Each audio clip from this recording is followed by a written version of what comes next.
Hello everyone, कैसे हो आप लोग। आई होप आप लोग बहुत अच्छे होंगे। वेलकम टू आपके अपने चैनल KCL अकेडमी में, कृष्णा कॉमर्स लर्निंग अकेडमी। आज का हमारा टॉपिक है फंड फ्लो स्टेटमेंट। तो fund flow statement is a technical methods with the help of which change in financial conditions of organization between the two financial balance sheet are studied। Fund flow statement की help से हम जो है balance sheet का जो भी to financial years का जो बैलेंस शीट होता है उसके अंदर में जो भी चेंजेस आते हैं उसकी हेल्प से हम फाइनेंशियल कंडीशंस को फाइंड आउट कर पाते हैं।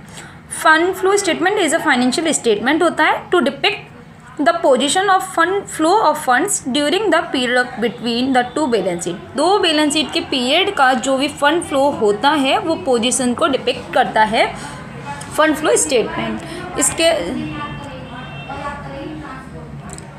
तो फंड फ्लो जो है हमारा बना है टू कॉम्प्रोमाइज स्टडी से, टू वर्ड से बना है। पहला है हमारा fund and second one is flow. तो फंड मीन्स है हमारा it refers to working capital. इस फंड का मतलब होता है कि वर्किंग कैपिटल। अब आपको पता होगा कि वर्किंग कैपिटल क्या होता है। वर्किंग कैपिटल हमारा होता है difference between the current assets and the current liabilities. यानी कि current assets and current liabilities का जो भी डिफरेंस होता है वो हमारा वर्किंग कैपिटल कहलाता है। इसके बाद आता है हमारा फ्लो।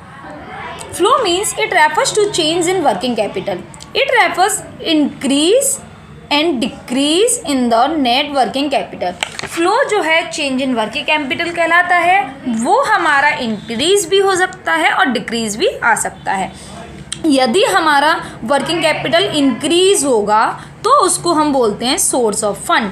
यदि हमारा वर्किंग कैपिटल डिक्रीज होगा तो हम उसको बोलते हैं एप्लीकेशंस ऑफ फंड। इसके बाद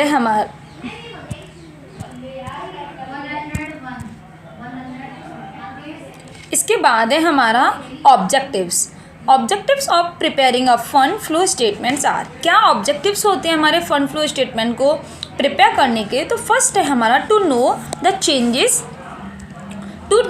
changes in working capital during this period. कि जो भी पीरियड चल रहा है उसमें वर्किंग कैपिटल का जो भी चेंजेस आया उसको पहचानना। To know the causes of change in working capital. कि हमारे वर्किंग कैपिटल में जो चेंजेस आए हैं वो किस कारण की वजह से आए हैं ये भी हमें पता चलता है।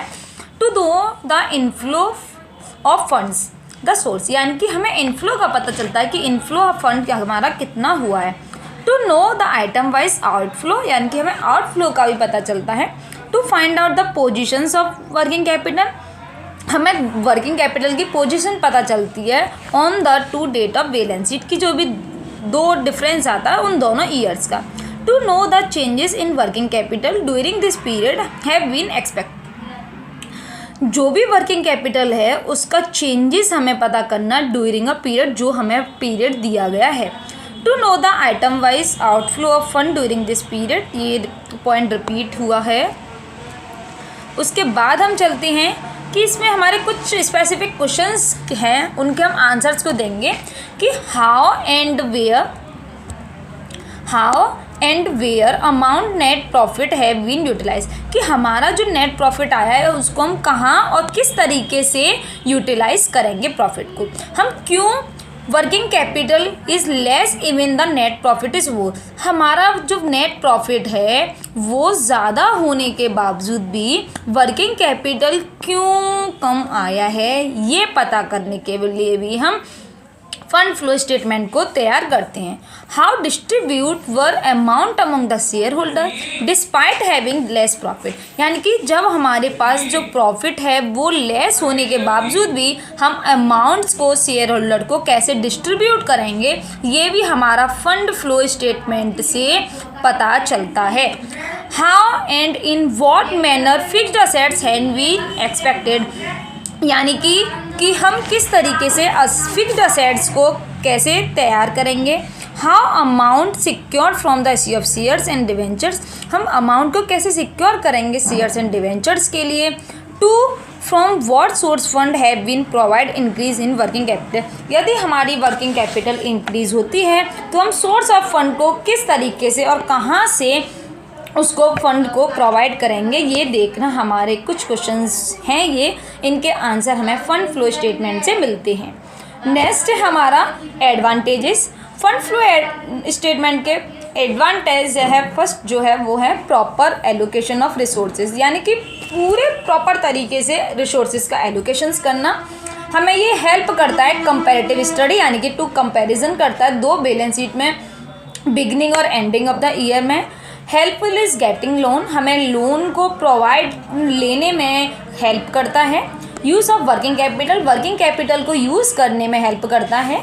इम्पोर्टेंस ऑफ शेयर होल्डर्स के लिए इम्पोर्टेंस होता है, फाइनेंशियर्स के लिए भी इम्पोर्टेंस होता है, and importance for the other parties के लिए इम्पोर्टेंट होता है। फीचर्स एंड लिमिटेशंस, अब इसकी लिमिटेशंस क्या है? It is not a original financial statement, ये जो है ओरिजिनल फाइनेंशियल स्टेटमेंट नहीं होता है। It does not cover non fund transaction, क्योंकि इसमें जो है नॉन फंड ट्रांजैक्शंस इंक्लूड नहीं होते, सिर्फ क्या होते हैं जो फाइनेंशियल ट्रांजैक्शंस होते हैं वो ही इंक्लूड होते हैं। इस वजह से इट इज़ हिस्टोरिकल नेचर, ये किस तरीके का नेचर होता है? हिस्टोरिकल नेचर होता है। Thank you class.